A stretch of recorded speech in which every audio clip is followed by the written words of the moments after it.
Bien, hoy entonces vamos a hablar sobre el diaconado, llamados a servir. Ese es el título del mensaje que vamos a hablar hoy día, llamados a servir. Y como hemos visto, ser iglesia es un privilegio que Dios nos da. Y en este privilegio hemos visto distintos privilegios, el privilegio de ser el cuerpo de Cristo, el privilegio de tener pastores y poder someternos a ellos de manera bíblica, ¿sí? Porque no es una sumisión ciega ni una autoridad autoritaria, sino que ellos tienen autoridad en la medida en la que siguen la Escritura, y hemos visto lo que eso significa la semana pasada. Y hoy día vamos a hablar sobre el privilegio de trabajar coordinadamente en el servicio. Están los diáconos, se escoge a los diáconos. Y los diáconos como que se les delega a ellos el servicio de la iglesia. Ellos tienen que servir, pues esos son los diáconos. No, los diáconos son los que coordinan el servicio que hacemos todos. Todo el cuerpo de Cristo somos llamados a servir. Y los diáconos son los que coordinan. Y esto lleva a desentendimientos de ambos lados, tanto de los diáconos, que comienzan a sentir un excesivo peso porque piensan que solo ellos tienen que hacer las labores de servicio y no delegan a otros o no le piden a otros que les ayuden, como también, tanto o más grave tal vez, de parte de los miembros que no son diáconos, que se relajan porque dicen, si total los diáconos hacen eso, ¿para qué? ¿Se fijan? Nosotros que tenemos que comprender que como iglesia somos todos llamados a servir. De alguna manera, me agrada mucho que desde el año pasado, por ejemplo, en el ministerio infantil, hemos visto cómo los profesores y las profesoras del ministerio infantil nos desafiaron a todos los papás a ser parte activa de las clases. A no solamente dejar a los cabros chicos y vengo para que me deje tranquilo a escuchar el sermón. Y cuando termine, ahí voy a buscar a mi niño y me voy. No, que tengamos una participación activa, que una vez cada 2 meses o una vez al mes, depende de cada uno de ustedes, puedan estar en la sala y acompañar y ayudar a mantener el orden e incluso a veces ayudar en la clase. Eso, por ejemplo, es coordinar el trabajo que todos hacemos. Con respecto al servicio en la iglesia también, eso es importante. Hoy día en la mañana estábamos ahí dándole algunos tips, ¿cierto?, a Mati, con respecto, mientras Mati nos ayudaba a preparar la cena, a preparar, ¿cierto?, los vasitos, a preparar el vino, y dándole algunos tips porque decíamos, en cualquier momento tal vez, Mati, tú vas a tener que hacer esto y no va a haber nadie para ayudarte, y bueno que tú sepas cómo hacerlo solo. ¿Por qué? Entonces, pero Mati no es diácono, pero puede hacerlo. Si se le encarga y se le entrega la función y los diáconos coordinan, pueden ayudar. No son solo los diáconos los que tienen que llegar 1 hora antes para armar, ¿sí? Los diáconos coordinan para que lleguen 2 o 3 personas a armar. Entonces necesitamos un equipo que trabaje para coordinar el servicio de la iglesia. Ahora pensemos también en la labor social de la iglesia. Como iglesia nosotros queremos servir al barrio, servir a nuestros prójimos, servir a las personas en necesidad. La Biblia dice que debemos preocuparnos primero por los necesitados de nuestra iglesia, pero no exclusivamente, primero. Pero una vez que nos preocupamos por los necesitados de nuestra iglesia, servir a otros. En nuestra iglesia tenemos una iniciativa, ¿cierto?, que tenemos que retomarla este año, que es la iniciativa de entregar canastas con algunos víveres para poder aliviar un poco la carga económica de las familias que están en necesidad en nuestra iglesia. ¿Qué es lo que los diáconos hacen? Coordinar eso. Venir y decir así, oye, ¿ustedes podrían traer todos los meses salsa de tomate? ¿Tú podrías traer todos los meses fideo? ¿Tú podrías traer todos los meses azúcar? Pero ¿quiénes son los que sirven? Todos. Todos traemos nuestra contribución y los diáconos lo que hacen es coordinar, armar esas canastas y poder entregarlas a las familias que necesitan o incluso a familias de fuera de nuestra iglesia que puedan tener alguna necesidad. En todo esto, los diáconos son los que coordinan y lideran las iniciativas de servicio en la iglesia. Tanto el servicio interno de la iglesia, el funcionamiento del culto, etcétera, como también el servicio externo, el servicio social de la iglesia. También los diáconos cumplen una función allí. Pero ¿quiénes son ellos? Los coordinadores de las iniciativas que entre todos nosotros llevamos a cabo. Entonces necesitamos nosotros adoptar claramente esta visión. Todos, vuelvo a decir, los que no son diáconos como también los que son. Porque a veces los que son diáconos se autoimponen un peso. No, es que yo tengo que hacerlo, es que yo soy el diácono, es que solo yo lo voy a hacer. Y no piden ayuda. Se cansan, se agotan, llega junio, llega julio, llega agosto y no dan más. Porque no han delegado ni han pedido ayuda. Todo lo han hecho solos. Entonces ahí también el diácono se equivoca. La función del diácono es coordinar la acción social que todos hacemos. ¿Estamos de acuerdo? Bien, ese es el mensaje de hoy, terminamos. No. Prácticamente sí. Casi eso. Vimos en 1 Timoteo que dice lo siguiente el apóstol Pablo. Él parte diciendo, asimismo, déjelo ahí nomás, asimismo, tal vez yo estoy citando la Reina Valera, así que déjenme asegurar cómo dice aquí los diáconos igualmente, ¿se fijan que así parte el 8? ¿Por qué? ¿Qué es lo que venía hablando el apóstol Pablo? ¿Igualmente a qué? ¿Igual a qué? En todos los versículos anteriores, del 1 al 7 de 1 Timoteo 3, aquí es muy importante, usted va a tener que ir a su Biblia a observar el contexto, ¿sí? Nosotros buscamos, por medio de la gracia de Dios sin duda alguna, en esta comunidad, en esta iglesia, exponer la Escritura. Entonces, siga en su Biblia lo que vamos hablando. No me crea porque lo dije yo desde adelante. Confirma en su Biblia que es así. En 1 Timoteo 3, del 1 al 7, el apóstol Pablo habla sobre las características que deben tener los presbíteros u obispos. Son sinónimos. Bíblicamente, y eso ya lo vimos la semana pasada, si usted tiene alguna duda, revise el mensaje la semana pasada y le va a quedar claro. Bíblicamente, obispo, presbítero y pastor son sinónimos. Y aquí dice que los presbíteros u obispos, dice que si desean ser obispos, es noble y es algo bueno que deseen eso. Pero, dice, tienen que tener un llamado externo, por así decirlo, por dar un nombre. O sea, deben mostrar con sus cualidades y su carácter que fueron llamados a esto, que fueron llamados por Dios a esto. Pero luego que dice eso, viene el 8.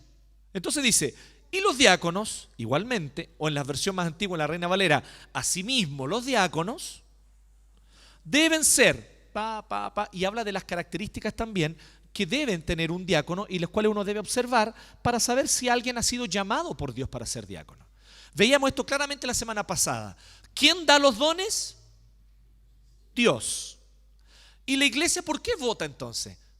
No porque es el pueblo eligiendo a sus representantes, no es por eso. La iglesia vota porque somos el cuerpo de Cristo reconociendo los dones. Por eso existe votación en la asamblea. ¿Se entiende? Fíjense, la diferencia puede parecer sutil, pero es importante. Nosotros no votamos porque el pueblo es soberano y decide cuáles son sus representantes. Esa es la lectura humanista de lo que ocurre aquí. Pero la lectura bíblica no es esa. La lectura bíblica es Dios escoge a los presbíteros, Dios llama a presbíteros, Dios le dio dones para ser presbítero y si no lo ejercen, están siendo infieles al Señor. Dios llama a diáconos, Dios le da los dones para ser diáconos y ellos deben ejercer el diaconado, de otra manera ellos están siendo infieles con el llamado que Dios les ha dado. ¿Y la asamblea y la votación para qué es? Para reconocer esos dones, para reconocer ese llamado. Incluso cuando un nombre es propuesto y tal vez no sale elegido, no significa no, tú nunca, tal vez significa no ahora. El Espíritu Santo tiene distintas maneras de hablar. Y tal vez en una próxima elección esa persona es elegida. ¿Por qué? Todavía no estaba listo en ese momento. ¿Se fijan? Hasta en eso nosotros creemos firmemente que el Espíritu Santo es soberano en la iglesia.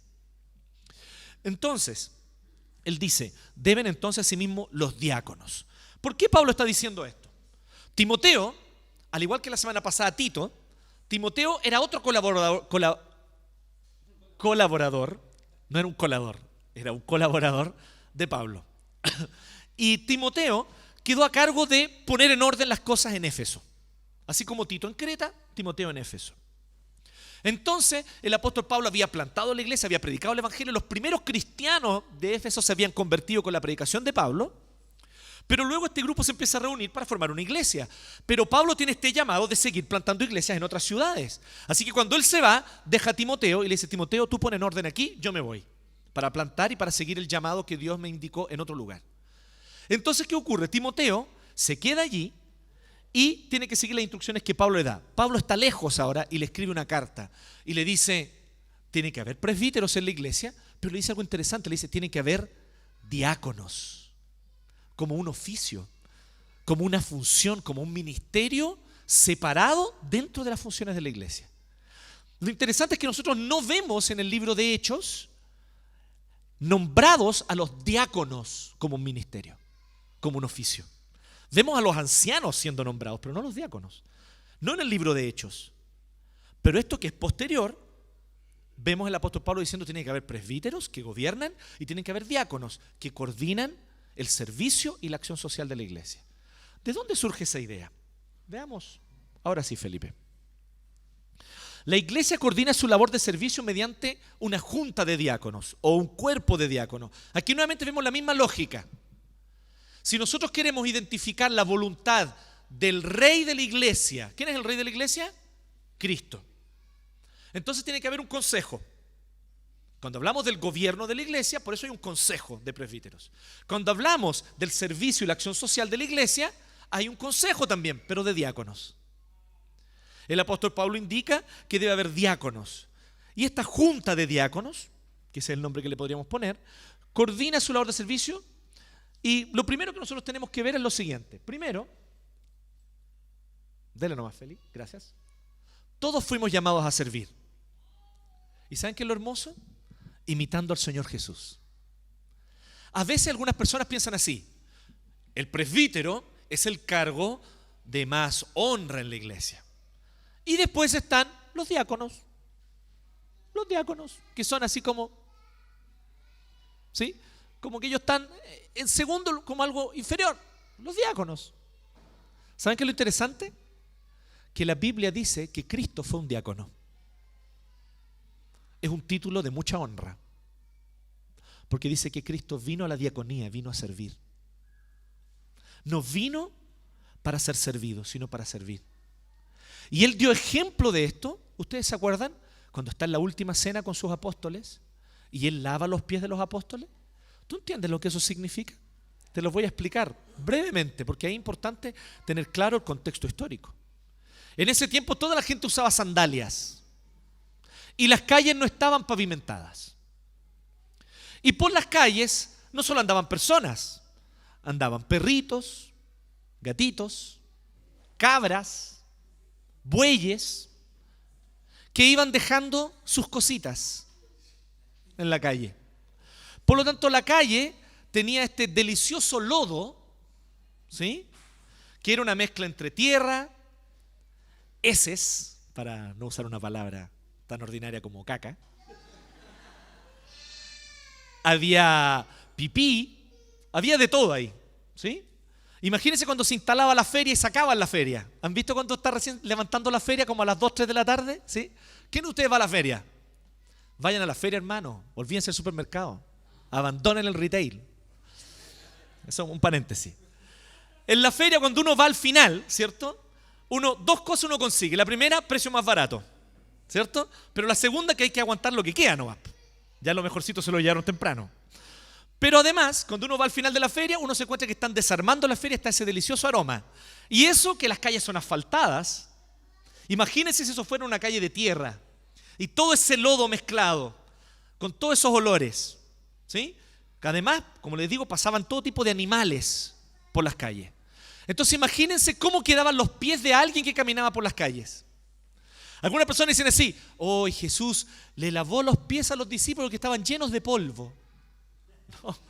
No estaban llenos de polvo esos pies, estaban llenos de muchas otras cosas además de polvo. Por lo tanto, cuando una casa tenía varios siervos o varios empleados, al empleado que era como el Perkin de los demás empleados, a ese lo mandaban a limpiar los pies. De todos los empleados, porque entre los empleados había una jerarquía. Y habían empleados que efectivamente eran los nuevos, los novatos, los mechones, como le quieran llamar. Y a esos empleados les daban la tarea de limpiar los pies a los visitantes. La razón era simple: tenían que estar con los pies limpios porque ellos no había mesa. Entonces comían en el suelo y se recostaban de alguna manera y los pies quedaban a la misma altura de la comida. Tenían que estar con los pies limpios para sentarse a comer. Así que alguien se acercaba con una toalla, con agua, y les lavaba bien los pies antes de que se pudieran sentar a comer. Ahora, Jesús los lleva a comer a un lugar, al aposento alto, un segundo piso de una casa. Y allí Jesús entonces pide que se disponga toda una cena, pero antes de cenar había que lavar los pies, ¿cierto? Imagínense esto: están todos los discípulos ahí y dicen: bueno, vamos a comer el cordero pascual, ¿cierto? Ya estamos listos, ya se prepararon los panes sin levadura, esta va a ser una cena especial, nuestro Señor Jesucristo dijo, así que estamos aquí esperando que venga el siervo menor a lavarnos los pies. Y aparece Jesús con la toalla, con la tinaja con agua, y les empieza a Él a limpiar los pies. ¿Qué es lo que Jesús está mostrando con eso? Que Él vino ¿a qué? A servir. ¿Cuál fue el servicio último y más importante que Cristo hizo? Fue ir a la cruz para morir por tus pecados, para morir por mis pecados. Jesús es santo, perfecto y muere como un criminal. ¿Por qué Él muere como un criminal? ¿Por qué Él muere como alguien sucio, pecador, como alguien indigno, como morían los peores delincuentes de la antigüedad? ¿Por qué Él muere colgado en una cruz y desangrándose en la cruz? Si Él es santo, perfecto y jamás pecó. Porque en esa cruz Él estaba cargando tu pecado. ¿Cuál es nuestro problema con nuestro pecado? Seamos sinceros. Tú y yo no nos podemos librar de nuestro pecado. Yo te tengo una noticia que es muy importante que lo sepas. No es con autodisciplina que vas a dejar de pecar, amigo. Esfuérzate todo lo que quieras. El pecado te va a perseguir y va a entrar por la puerta trasera igual. Y se va a adueñar de tu vida. No importa cuánto esmero tú le pongas, el pecado siempre es más fuerte que tú. Tú no podrás vencerlo. Y Cristo, que sabe eso, ¿saben lo que hizo? Tomó tu pecado y Él lo venció por ti en tu lugar. Eso es lo que Él hizo en la cruz. Por eso la cruz es el inicio, el medio y el final de la vida cristiana. Entonces cuando tú mires la cruz de Cristo, cuando tú recuerdas lo que Jesús hizo en el Calvario, derramando su sangre, recuerda que ahí no hay solamente un gran acto doctrinal y cósmico que Cristo está haciendo, que también ocurre eso, pero también ahí hay un gran acto de servicio. Cristo no tenía ninguna obligación de solucionar tu problema con tu pecado, porque es tu problema. Tú te metiste en ese problema, tú te alejaste de Dios, tú te rebelaste contra el Señor, tú eres culpable de tu pecado. Él no tiene ninguna obligación de salvarte. Y por ese amor, Él tomó tu pecado, lo cargó sobre sí y lo llevó hasta la cruz. Y allí Él fue torturado, golpeado, desangró en tu lugar. Ese era el desangramiento que yo debía haber sufrido. Esa era la muerte en la cruz que yo debía haber sufrido. Y lo peor de todo, colgado sobre la cruz, Él fue separado de la comunión con el Padre, viviendo en su corazón las mismas penas del infierno mientras colgaba en esa cruz, porque el Padre le dio la espalda. Por eso Él clama: Dios mío, ¿por qué me has desamparado? ¿Por qué Dios abandona al Hijo en ese momento? Porque Él está sucio, cargado de tus pecados y de mis pecados. Pero todo eso era parte del plan de Dios. Dios le dio la espalda a Cristo en ese momento para abrirnos los brazos a nosotros, para abrirte los brazos a ti. Esa es la buena noticia del Evangelio. Entonces, cuando tú mires esta buena noticia, yo quiero recordarte una cosa, que allí también hay un gran acto de servicio. Si Cristo, por lo tanto, es el siervo mayor, es el diácono más excelente, es el diácono de diáconos, entonces yo quiero decirte, querido amigo, querido hermano, tú que eres parte de esta iglesia, miembro de esta iglesia, que tienes el año de antigüedad, por lo menos como miembro, y que sabes que el Señor te llama al servicio, a ser parte del equipo que coordina este servicio. No digas que no, porque es una gran honra que tú puedas ser llamado diácono. Porque lo que el Señor hace es darte el título que es de Cristo: diácono. Entonces todos fuimos llamados a servir, imitando al mismo Señor Jesús.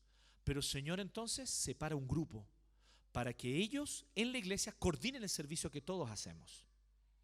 En Hechos 6 se definen dos cosas para la vida de la iglesia: que debe haber oficiales, que son los ancianos, y que debe haber un equipo dedicado a coordinar las labores de servicio. Voy a explicar esto brevemente.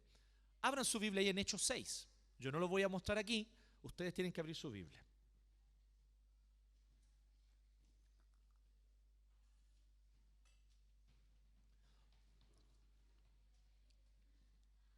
Si tú llevas varios meses congregándote con nosotros y no encuentras el libro de Hechos, preocúpate, ¿eh?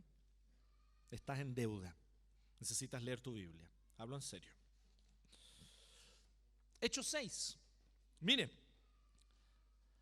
En aquellos días, al aumentar el número de los discípulos, se quejaron los judíos de habla griega contra los de habla aramea, de que sus viudas eran desatendidas en la distribución diaria de los alimentos.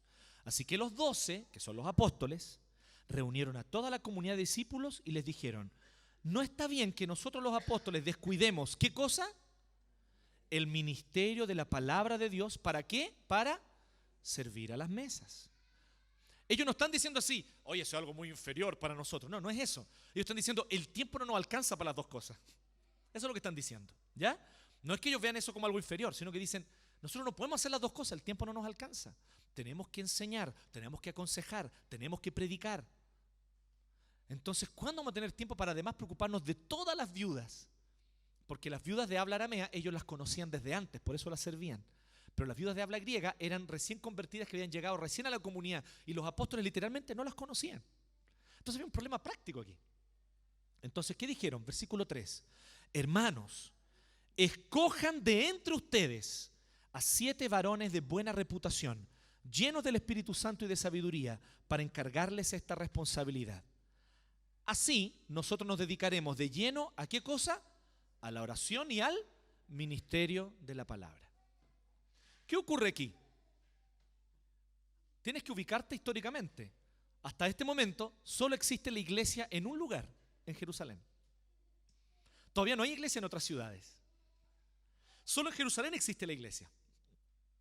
Y las autoridades de la iglesia son los apóstoles. ¿Y quiénes son los apóstoles? Un oficio especial, extraordinario, cuya condición era haber caminado con el Señor Jesús durante su ministerio terrenal. Cuando los apóstoles, por lo tanto, mueren, deja de existir ese oficio. Fue algo extraordinario que solo existió durante ese tiempo, durante el siglo I.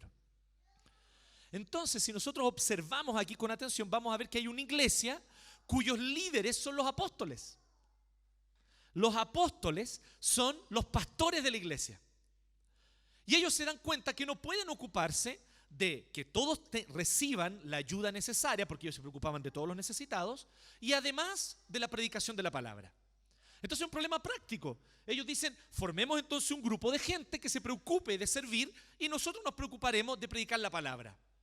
Ese grupo de personas que escogieron fueron los primeros oficiales, los primeros ancianos de la iglesia, pero que cumplían una función diaconal. ¿Se entiende? Eran ancianos, pero cumplían una función diaconal. Pero con el tiempo, a medida que los apóstoles fueron muriendo, los ancianos fueron tomando el lugar de la predicación de la palabra y la oración.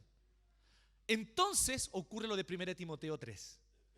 Ya posteriormente, y en las iglesias de habla griega, comienzan entonces a instaurarse el ministerio de los diáconos, como gente que se preocupa del servicio. Lo vamos a poner de la siguiente manera. Aquí me va a ayudar Felipe. Imaginemos que tenemos lo siguiente al inicio de la iglesia. Ahí está la iglesia y ahí están los apóstoles como líderes de la iglesia. ¿Lo ven? Está clarito, ¿no? Los apóstoles, calmado. Los apóstoles hacían de todo. Los apóstoles tenían que predicar, aconsejar, hacer las clases, dirigir, tomar las decisiones, disciplinar y además preocuparse de que todas las viudas y los necesitados de la iglesia recibieran su atención. Eran 12 y de repente de un día para el otro la iglesia eran 3.000. Se nota la dificultad, ¿no? Entonces ellos dicen: ¿qué vamos a hacer con esto? Entonces ocurre lo siguiente. La iglesia ahora, desde Hechos 6, comienza a tener a los apóstoles como líderes y al lado de ellos, ancianos. Como habían apóstoles, y no pueden apóstoles y ancianos estar ambos dirigiendo la iglesia, ¿cierto? Por igual, quiero decir. Entonces los apóstoles tenían una preponderancia al inicio. Poco a poco los ancianos van también asumiendo esta labor junto con los apóstoles más adelante. Todo eso está en el mensaje de la semana pasada, revísenlo, ¿ya? Pero el punto es que entonces comienza a haber un equipo que comienza a preocuparse de las labores de servicio, para que los apóstoles puedan preocuparse de la enseñanza y de la predicación libremente. Pero luego, que es lo que vemos en 1 Timoteo, la iglesia siguió avanzando y los apóstoles comenzaron a, literalmente, a ser muertos, porque la mayoría de ellos fue martirizado. Y cuando los apóstoles comienzan a morir, entonces, ¿quiénes asumen el lugar de los líderes? Los ancianos. ¿Se fijan? Donde estaban los apóstoles, ahora están los ancianos.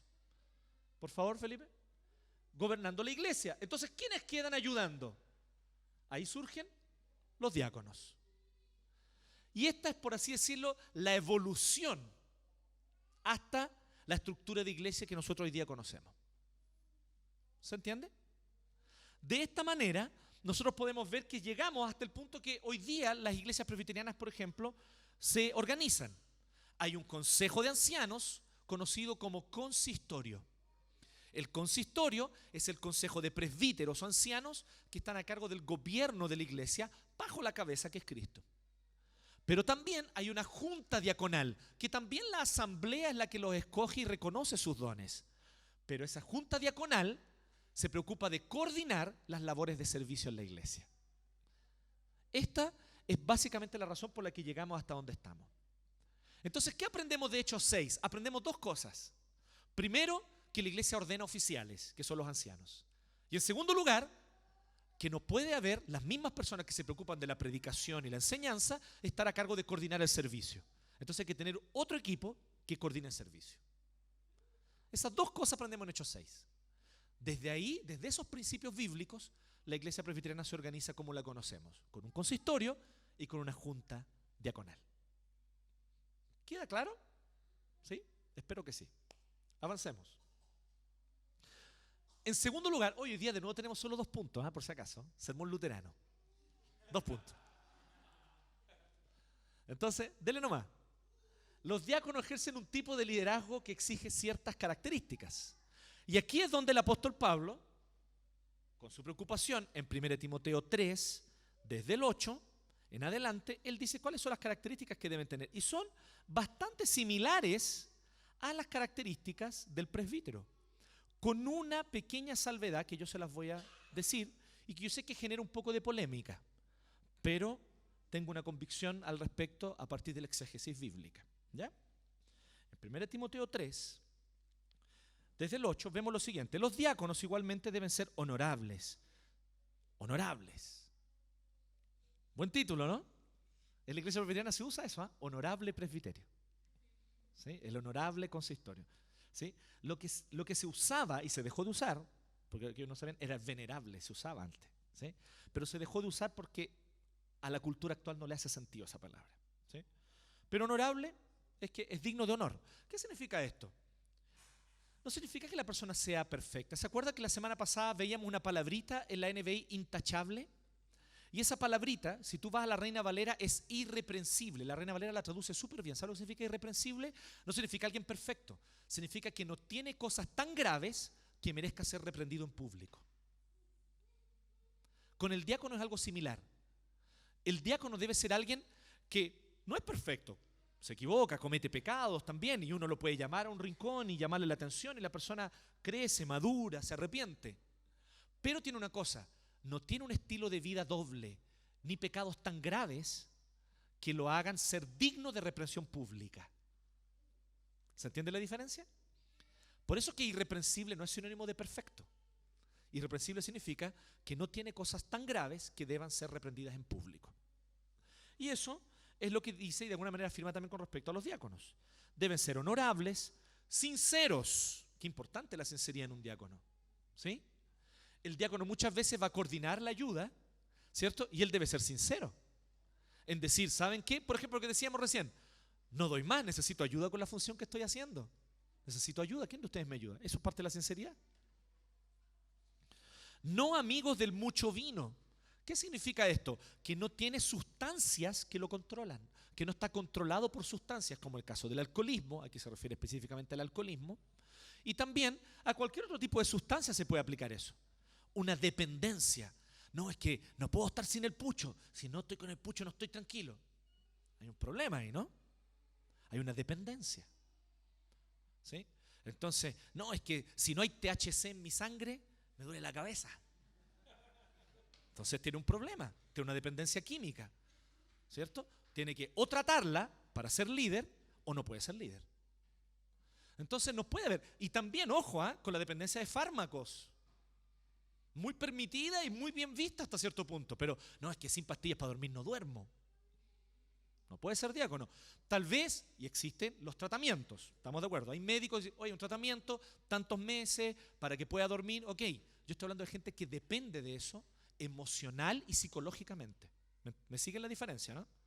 Yo sé de que hay, por ejemplo, tratamientos contra la depresión o contra el estrés, donde el médico por algunos meses te da pastillas para dormir. Yo no estoy hablando de eso, estoy hablando de la dependencia de la persona. Se automedica y ella depende de los químicos. ¿Sí? Entonces, en todo eso nosotros vemos que no dado mucho vino, aplica para todo eso. Dice, ni codiciosos de las ganancias malavidas. Qué importante esto. Tiene que ser alguien para quien el dinero y las ganancias no le sean algo especialmente atractivo. Porque entre otras cosas los diáconos van a administrar dinero. ¿Se fijan? Es complejo el tema. Entonces debe ser alguien que no tiene su deleite en esas cosas. Esto me recuerda mucho a mi querida, amada y venerada, porque ella sí es venerable, suegra. Que en cierta oportunidad a ella le quisieron hacer el cuento del tío.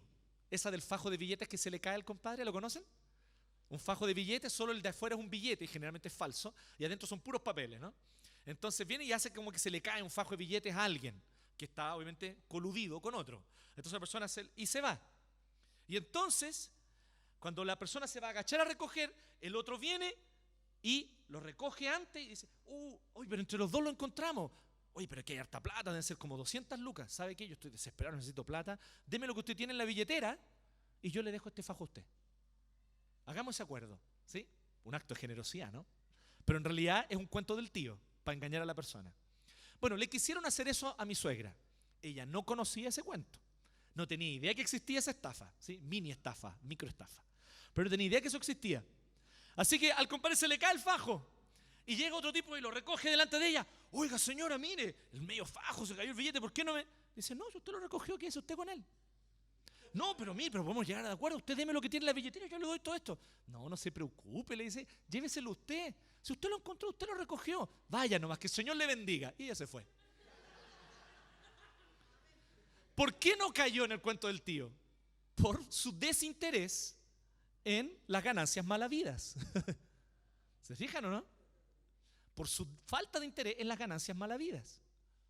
Entonces, cuando nosotros decimos así, oye, la gente que es engañada por los estafadores, piensa bien, la mayoría de la gente que es engañada por los estafadores, ¿quiénes son? Codiciosos. Por eso los estafadores los engañan. Yo sé que no es una regla absoluta, pero la gran mayoría, 90%, y creo estar siendo conservador en mi cifra, son estafados por eso, por codiciosos. Entonces, ahí nosotros, claro, condenamos a los estafadores, que está bien, hay que condenarlos. Pero no solo a los estafadores, también a las personas codiciosas que compran esos cuentos, que quieren dinero fácil. La plata, hermanos, bíblicamente, ¿sabe cómo se gana? Trabajando. Trabaje. Así se gana la plata. Levantándose temprano y sudando la gota gorda. Eso, después del jardín del Edén, así es como se gana la plata. Si usted quiere ser alguien que quiere tener recursos, incluso para bendecir la obra del Señor, puede ser que Dios te haya dado capacidad de generar riqueza. Bacán, gánatelas trabajando. Ese es el modelo bíblico. Pues bien, el diácono tiene claro eso. Entonces, ¿qué es lo que nosotros tenemos ahí? Integridad personal, ¿cierto? Calmado. Entonces el 9 y también el 11 dice algo. Asimismo, las esposas de los diáconos deben ser honorables. ¿Leen eso? Hay una notita en la NBI, H, ¿sí? ¿Y qué es lo interesante? Veamos lo que dice la H. Dice, alternativa, las diaconisas. ¿Ustedes saben por qué hay esa diferencia tan grande? Porque ahí literalmente en el 11 dice, y las mujeres. Eso es todo lo que dice en el griego. Es una interpretación de la NBI, que son las esposas de los diáconos. Una interpretación con la cual personalmente no estoy de acuerdo. A mí me parece que tanto varones como mujeres eran diáconos en el tiempo del Nuevo Testamento. Y hay varias razones para eso. Si tú vas a Romanos 16, capítulo 1, nombra una diaconisa, se llama Febe. Y dice, reciban a Febe, diaconisa de la iglesia de Cencrea. Y el título que usa es el título. No es el verbo conjugado para decir la persona que sirve. Es el título, diáconon, literalmente en el griego. Dice, Febe es diáconon. Nosotros vimos, y hemos visto en otros momentos también, que el liderazgo, tanto en la familia como en la iglesia, sigue el mismo patrón. Debe ser ejercido por varones. De ahí la importancia de que los presbíteros sean varones bíblicamente. Pero en cuanto a los diáconos, pueden ser varones o mujeres que sirven bien y que tienen la capacidad de coordinar. Además, tengo otra evidencia bíblica. Un poco más adelante, que vimos en 1 Timoteo, en el capítulo 5, ustedes van a ver que el apóstol Pablo habla de una lista de viudas. Y dice que las viudas que reciben sustento de la iglesia son incluidas en una lista para trabajar en el servicio en la iglesia. Significa que ya existía una especie de servicio diaconal, especialmente liderado por mujeres viudas, que eran sustentadas por la iglesia, y a cambio de ese sustento ellas prestaban un servicio a la iglesia. Visitaban enfermos, acompañaban a las personas necesitadas, discipulaban a otras mujeres. ¿Se entiende? De alguna manera nosotros vemos ahí un ministerio de mujeres. Esto es muy importante decirlo, ¿por qué? Porque bíblicamente yo creo que tengamos mucha tranquilidad con respecto a esto. Tú eres mujer, los dones que Dios te dio, ejércelos con plena libertad. Dios te dice que los ejerzas. No hay nada en la Biblia que impida que tú ejerzas tus dones. El gran tema es que el liderazgo, la cabeza, el liderazgo en la iglesia debe ser llevado por varones. ¿Qué ocurre? Cuando no hay suficientes varones que se ponen los pantalones, entonces tenemos un problema. Muchas de nuestras mujeres, a las cuales admiramos, queremos y les agradecemos, se tienen que poner los pantalones porque no hay hombres suficientes. La idea es que eso no ocurra, hablando específicamente de presbíteros. Pero cuando ocurre porque realmente son mujeres que están dispuestas a servir y a asumir una labor que tristemente los varones no tienen los cojones para asumir. Eso tiene que parar en la iglesia. Los varones deben asumir su lugar, deben liderar. Pero cuando hablamos de diaconía, no estamos hablando de gobierno de la iglesia. Estamos hablando de la junta que coordina el servicio. Y allí, si tú siendo mujer tienes capacidad, por ejemplo, de administrar dineros, eres bienvenida, porque aquí se necesita gente con capacidad para eso. ¿Sí? Si tú eres una mujer con capacidad de identificar a las personas que tienen necesidad en la iglesia, por favor, disponte para ser parte. Entonces nosotros queremos hacer esta invitación. ¿Por qué? Porque les vuelvo a decir, la NBI aquí está poniendo una palabra que no está originalmente en la Biblia. Esposas de diáconos no es la palabra que está ahí. La palabra literalmente es las mujeres. Asimismo, las mujeres deben ser honorables, usa la misma palabra que al inicio para los diáconos varones, no calumniadoras. ¿Por qué? Porque un diácono escucha a muchas personas en necesidad, ¿o no? No puede ser calumniadora, no puede andar después chismeando, ¿cierto? Tiene que ser alguien que sepa reservar y guardarse piola lo que escucha. Ojo ahí, ¿eh? ¿Sí? Tiene que ser una mujer con la capacidad de no andar contando las necesidades de los demás. Y sino moderadas y dignas de toda confianza. Y luego sigue hablando del diácono, versículo 12. El diácono debe ser esposo. Algunos dicen así, que ahí en el 11 cuando dice las mujeres se refiere a las esposas de los presbíteros y de los diáconos. No le veo sentido. ¿Por qué va a haber un paréntesis ahí entre medio? Nada que ver. ¿Por qué no lo puso al inicio cuando hablaba de presbíteros? No tiene sentido eso. Aquí él está hablando de diáconos. El apóstol Pablo ya empezó a hablar de diáconos. Y mientras habla de diáconos, habla de, y las mujeres también. Asimismo, igualmente las mujeres. Entonces, si nosotros observamos esto con atención, vamos a ver que debe haber integridad personal. Yo me quedé aquí como 3 diapositivas atrás. Sorry. Ahora sí. Integridad doctrinal también, por favor. El versículo 10 lo dice, ¿no? Perdón, no es el versículo 10, es el versículo 9 y 10. Deben guardar con una conciencia limpia las grandes verdades de la fe, que primero sean puestos a prueba y después, si no hay nada que reprocharles, que sirvan como diáconos. Entonces, integridad doctrinal. ¿Por qué? Por varios motivos.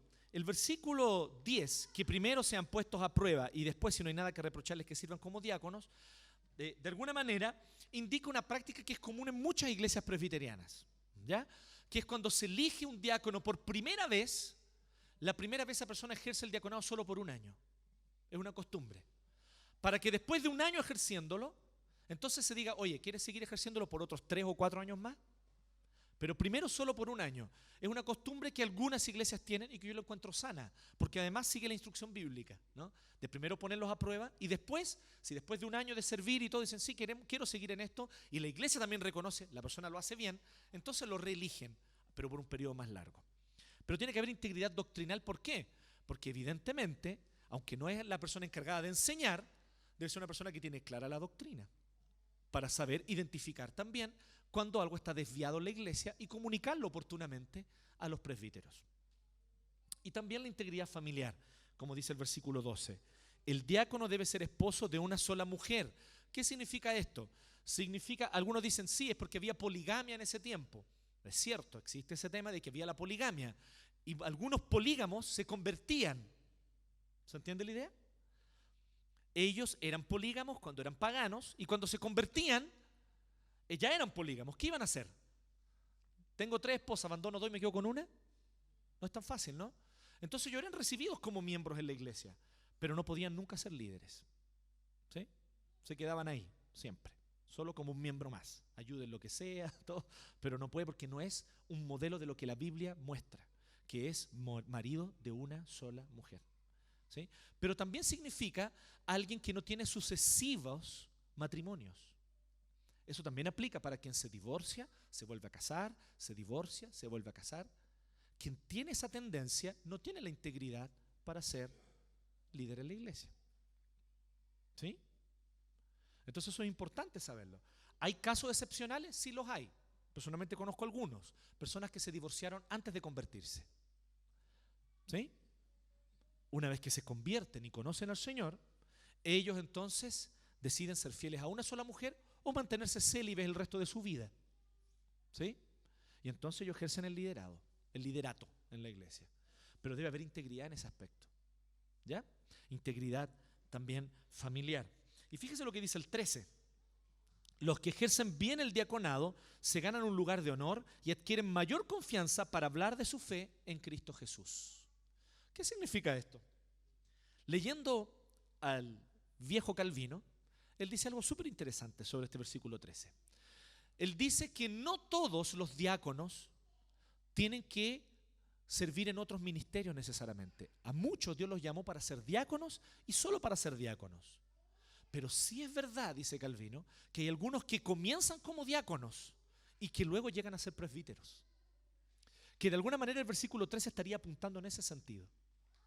Que tal vez algunos comienzan el liderazgo como diáconos, coordinando el servicio en la iglesia, coordinando la obra social de la iglesia, pero luego ellos muestran en el diaconado que tienen capacidad y que tienen habilidades y que tienen los dones para ser presbíteros. Y entonces de entre los diáconos, de hecho Calvino dice así, dice que el cuerpo de diáconos puede ser el almácigo del cual salen los presbíteros. Bonita expresión, ¿eh? Como siempre Calvino tan poético, ¿eh? Tan bien que escribía el hombre. Entonces, que los diáconos pueden ser el almácigo de donde salen nuevos presbíteros. Pero, dice él, ojo, no significa que todos los diáconos están obligados a ser presbíteros. Muchos diáconos fueron llamados para ser diáconos y ser diáconos toda su vida. Y son excelentes diáconos. ¿Sí? Pero si los pone como presbíteros, lo van a hacer mal. Porque ellos fueron llamados y tienen los dones para ser diáconos. Pero hay algunos diáconos que comienzan como diáconos y luego se desarrollan otros talentos, otros dones. Y por esa causa pueden llegar a ser de diáconos, pueden llegar a ser presbíteros. Eso no está equivocado y de alguna manera el versículo 13 podría estar apuntando en ese sentido también. Entonces consideremos ahora esto. Ya vimos los líderes de la iglesia, son los presbíteros. ¿Y qué son los diáconos? Son los que coordinan la acción social de la iglesia y el servicio en la iglesia. Los líderes son los presbíteros. Los diáconos son un tipo de liderazgo, sí, son un tipo de liderazgo de alguna manera, porque ellos tienen que coordinar a la iglesia, pero no son el liderazgo de la iglesia, no son los que gobiernan la iglesia, no son los que están a la cabeza de la iglesia bajo Cristo, obviamente. No son ellos, ellos son los que coordinan la obra social y el servicio de la iglesia. Entonces piensa ahora aquí conmigo, ¿a quiénes a tu alrededor tú ves que podrían ser diáconos? Vuelvo a pedir, los que son miembros, por favor, y por lo menos un año de antigüedad, sé que van a ser pocas manos, pero igual, quienes son miembros con un año de antigüedad por lo menos, como miembros de la iglesia presbiteriana, levanten su mano. Levántenla y déjenla arriba un ratito para que los vean. Ya, ok. Entonces, pueden bajar la mano. De los que tú ves, ¿ves alguno o alguna que podría ser elegido como diácono en la iglesia que podría llevar a cabo esta labor? Yo tengo que decirles algo y comentarles algo brevemente con respecto a esto. Las iglesias, muchas veces las iglesias presbiterianas están mal acostumbradas. Y uno ve que los presbíteros se preocupan de todo lo administrativo, cuando en realidad debieran preocuparse primaria y primordialmente de la palabra, de la predicación, del pastoreo y de la enseñanza. Y con respecto a lo administrativo, dar directrices generales. Pero ¿quiénes debieran administrar los recursos, los dineros y coordinar toda la logística administrativa de la iglesia? Los diáconos. Aquí en Iglesia 1 tenemos mucho interés en que personas con capacidad administrativa sean diáconos. Necesitamos eso en la diaconía. Necesitamos eso en la diaconía. No simplemente personas que sean capaces de estar en la puerta, llegar temprano, barrer, ordenar la silla. Necesitamos gente que sea capaz de administrar, para que así los presbíteros nos podamos preocupar de pastorear. ¿Vemos? Entonces, en ese sentido, queremos ir tal vez un paso más allá de lo que muchas iglesias presbiterianas acostumbran, pero siguiendo el mandato bíblico. Queremos diáconos más empoderados, diáconos que administran, diáconos que toman decisiones administrativas para el bien de la iglesia. Necesitamos, por lo tanto, diáconos con esas capacidades. Y puede que seas tú. Tal vez puede que no seas tú ahora. Tal vez no eres miembro, no tienes los años de antigüedad como miembro todavía. Puede ser más adelante. No digo que ahora, pero para ahora vamos a necesitar gente. Entonces piensa en quiénes pueden ser. Porque a veces nosotros escogemos mal y decimos así: oh fulano es súper buen administrador. De hecho, se maneja súper bien en el Excel, es súper organizado, es muy disciplinado, súper buen administrador. Escojámoslo presbítero. Pero no tiene capacidad de enseñar, no enseña la palabra, no pastorea, no tiene capacidad de aconsejar uno a uno. Entonces necesitamos nosotros ir un paso más allá y retomar la visión bíblica de la diaconía. Diáconos empoderados, diáconos que asumen su labor, diáconos que lideran. Y aquí quiero decirle a las mujeres, yo sé que hay mujeres que tienen dones para el liderazgo. Vuelvo a decir, bíblicamente en la familia y en la iglesia el gobierno debe estar a cargo de varones. Pero en todo lo demás necesitamos a mujeres líderes que sepan liderar, que sepan tomar iniciativa, que sepan tomar decisiones. Y yo sé que a muchos de ustedes Dios les dio esos dones y esa capacidad. Ejérzanlos, porque el Señor quiere que las mujeres ejerzan sus dones como los varones también, que todos ejerzamos nuestros dones.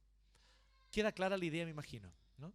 Los quiero invitar a que nosotros podamos orar pidiendo al Señor que nos ilumine como iglesia en la importante decisión que vamos a tomar de aquí a 2 semanas de escoger oficiales, presbíteros y diáconos de la iglesia. ¿Ah? Oremos. Padre Celestial, tú conoces, Señor, nuestra vida y tú conoces